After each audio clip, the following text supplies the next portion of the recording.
I think it all integrates. I don't think that we try to have quote unquote balance. Like that's not really our pursuit, right?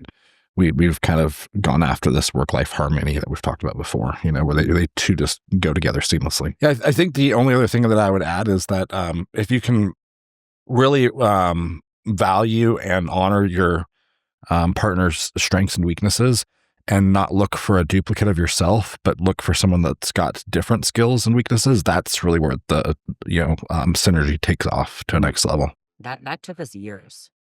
Yeah. I know that you always felt like you need to be a mini Mike, and we're like, no, you don't need to be a mini Mike. You need to just be Rachel, And when you settled into just being Rachel, like that's where things got really fun.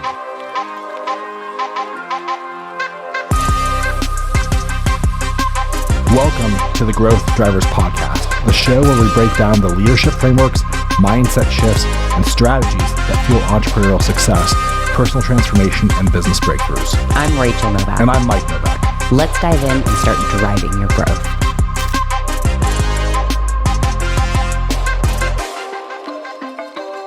Welcome back to the Growth Drivers Podcast.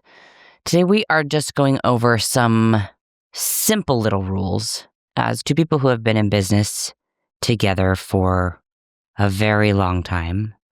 We were working together in 2005, 2006 in real estate space. Got in the restaurant industry. We're in that for years and years. And then, of course, now in real estate for the last 9 years. Mike and I have had some experiences when it comes to being married and being in business together and raising a family. So we're going to go over kind of 5 rules that we live by as a married couple, being self-employed, being in business together, and ways that we've kind of found success, ways that we have been able to stay married, stay liking each other majority of the time. And now, of course, almost 21 years together, almost 18 married. Pretty cool. So, rule number 1. The marriage always comes before the model. No matter what business that we've ever been in, prioritizing ourselves and our relationship has always been really, really important. We've gone through seasons, of course, that we didn't do that and had to learn the hard way what distance felt like. I see a lot of people in business, self-employed people, will say, oh, God and family first, right? But then they build this business and their entire business is a huge contradiction of what they're saying is important to them, right? They put their business first. Business will always have demands, will always come first. So here are a couple of ways that we make sure that the marriage comes before the model. Yeah, the date night for sure is one of them. We do typically like sushi date or something like that. Sometimes it's recovery based, like massage. But just go spend like 2-3 hours together once a week and connect, and catch up. It can be really hard when you're both running different directions. We kind of like see each other in passing a lot, but we're actually usually doing totally separate things. And so it can be easy to lose connection and conversation and communication about what's actually happening, It's kind of a chance to reconnect on that. So that's one. The 90-day rule, going away for 4 weeks or 4 days to 2 weeks, somewhere in that range. We've talked about the 90-day rule a lot, but once a quarter, so 4 times a year, is a nice good rhythm that we've done for better part of a decade now. Works really well to refresh. Mm-hmm. And then we've implemented a 45-day rule in the last year and a half, which is just like a short getaway, like a 3 to 4 nights, just in one in Whistler. Those are usually without kids. Whereas the 90-day rule one, we kind of alternate kid trip, us trip. So those are kind of like the non-negotiable ones. Exactly. Yeah. Yeah. I think that, other than, really making sure that date night and those trips are non-negotiable, it's really just checking in with each other during hard seasons, right? Like it's really easy. And we've gone through seasons in previous business where one of us kind of silos ourselves and kind of tries to take it all on and tries to handle it. And so really, really checking in with each other consistently, is so important. You have to be so intentional about that, because the one thing that we found, from our past business failures and lessons that we've learned, and then in this one now, being in real estate, having built this business and then multiple ancillary businesses connected to that, is that a really strong marriage, like a really strong connection, is going to create a better and a more solid foundation for the business to be strong. If your marriage is a mess, it's very likely that your business will follow. So that's number one. The marriage always comes before the model. Number two, every yes you say has a hidden no. So we've talked about this before, how every yes or every yes has a no. But when you are running a business together and you're married, like not having the boundaries or not protecting the boundaries of your time or of each other's schedules will really quickly implode your relationship. So, saying yes to more clients or projects when, you've got family time or you've got marriage time or, relationship time on the calendar, and you start sacrificing that for business and projects, that can definitely start imploding you. Saying yes to urgency, right? A client comes up and now all of a sudden you have to drop everything and go meet this client or do this thing. That's not protecting your boundaries or the overarching strategy maybe that you have in your business. By doing these things, by prioritizing urgency and saying yes to more business and yes to more clients, as opposed to protecting the things that you really want, your family, your business, your marriage. It's not normal to be exhausted all the time. We spent years and years and years exhausted and constantly grinding and hustling. But it was because we kind of realized we weren't being as disciplined as we should have been with the yeses that we were saying. Yeah, and I think that's both business and personal. Mm-hmm. Like the personal should have a strategy behind it as well, whether if it's just like deepening some really authentic friendships and saying yes to those couple of things, or whether it's in business, not chasing just everything that's thrown at you. There's no shortage of opportunity distractions. And if you say yes and go down the rabbit hole of every single one of them, you're going to get nothing done. Yeah. And so it's both personal and business. Yeah. Good point. It's great. Number 3, if it creates chaos in your life, it's probably not growth. To your point, it's probably distraction. Every opportunity that presents itself doesn't mean that you have to jump on that bandwagon, right? What we've really found is that when we've grown the most personally and professionally, it's pretty stable. Like there's uncertainty, of course, and you're running into fear potentially. But at the end of the day, that like hustle and that grind that we celebrated and is still celebrated by many, many people across multiple industries, especially in the real estate space. A lot of times that whole hustle and grind thing is not actually structure. It's not actually growth. It's just chaos.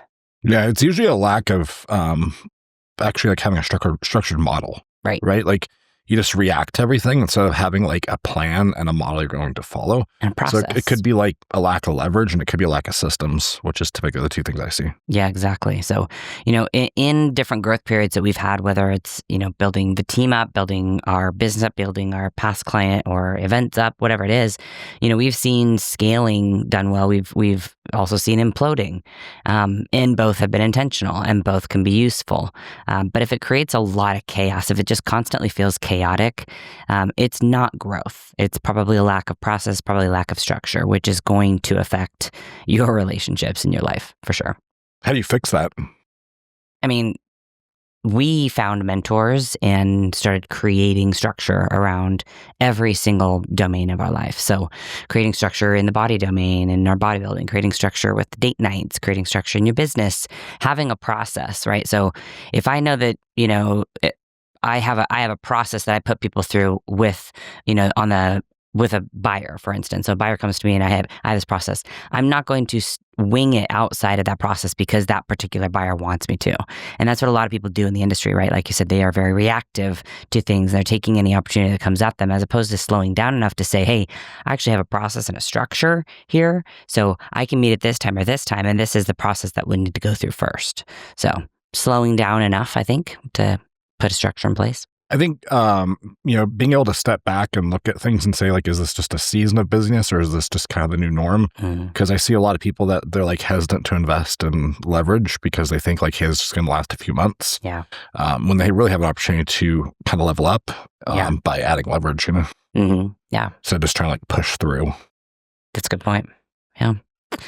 And number 4, hard conversations early save relationships later. Novak, how many hard conversations have we had in 20 years? Plenty. Look, like this is like the hardest thing for people. Like people love peacetime. They love when things are going well. They love when things feel happy and feel good. But those small little tensions that come up in a marriage, in business, in your relationship, those tiny little tensions that come up, they do something, they say something, they sacrifice that date night time to, handle a client or whatever it is. Those small tensions, they don't ever disappear. Like those ones that you feel that come up, they simply deepen the misunderstanding potentially between you, and they become resentment toward that person. And we went through this, and we had to backtrack years and address resentments that we had held on to that we didn't even realize that we had done. So having those hard conversations as things come up seems chaotic. It feels rough. It feels aggressive. It feels like friction and tension. But true leaders don't avoid hard conversations. They choose that confrontation with each other over the short-term peace so that they can stay in alignment. And you and I have had plenty. I think there's a couple of rules to put around that, just from personal experience. One, don't do this on date night, or you're not going to want to do date night. Yeah. Two, don't do this when the other person's trying to go to sleep. Like the person's tired, like get them when they're fresh.